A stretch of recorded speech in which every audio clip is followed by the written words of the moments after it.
So let me start with passive Ahab. So throughout the storyline, Ahab is passive. He's controlled by fear. He doesn't like conflict. Let me say this. If you won't do conflict, you will do the demonic.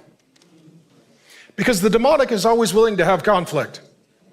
And if you don't do conflict, you're surrendering to the demonic. I always like to say this, evil never stops itself, so you need to stop evil. He is also controlled by entitlement. He feels like he's owed something. Victimhood, we'll talk about this, but every time something goes wrong, he feels like it was somebody else's fault.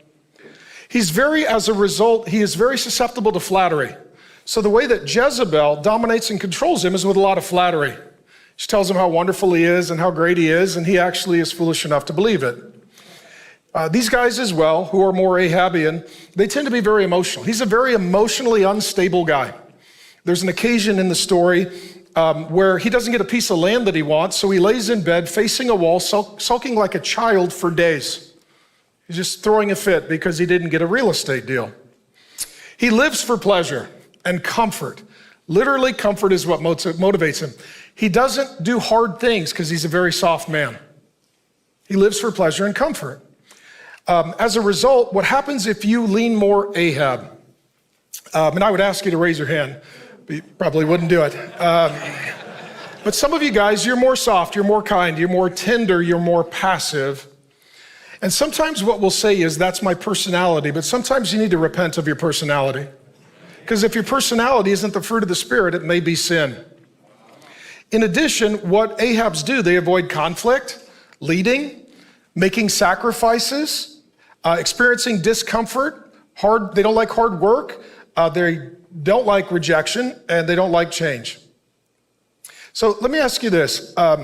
The Ahab spirit is a tolerating spirit. And my line will be, if you tolerate, they will dominate. If you are passive, you will invite more of a Jezebel, someone who is active. If you are passive, you will invite someone who is more controlling.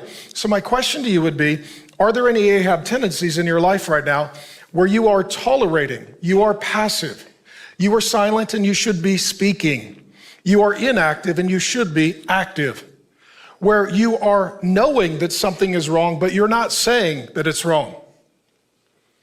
If so, what you are doing is you are now being passive, and then you are welcoming that which is evil to be active.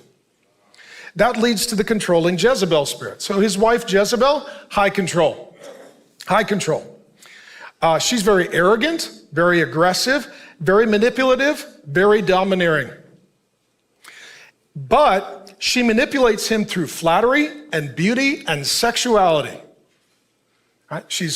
She's nice to look at, she's great in bed, and she will meet your needs and your desires, and she will be using you so that she can control and dominate you.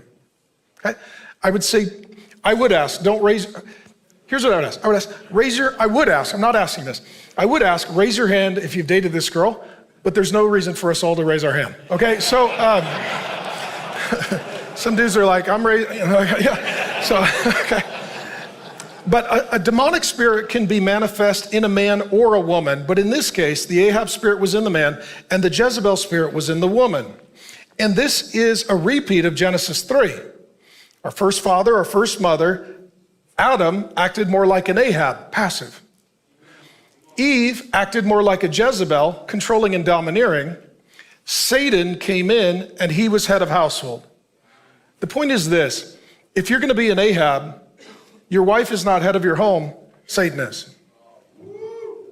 So the question is not, are you in charge or is she in charge? The question is, are you in charge or is Satan in charge? Just something to think about. What happens with Jezebel, they hate authority.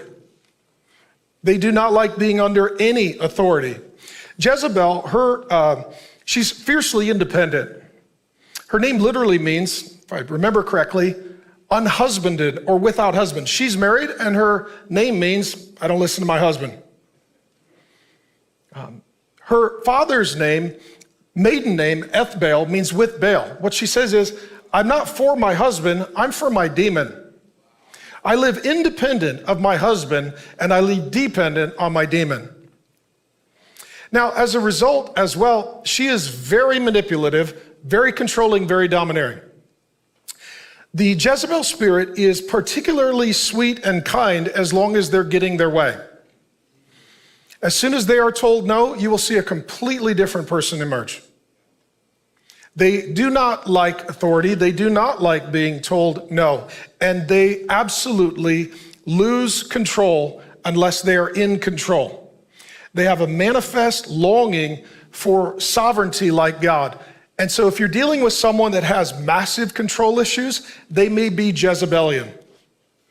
And if you rebuke them, they will attack you. If you say no to them, they are going to declare war on you. And if you try to exercise any authority, you will have a fight on your hands.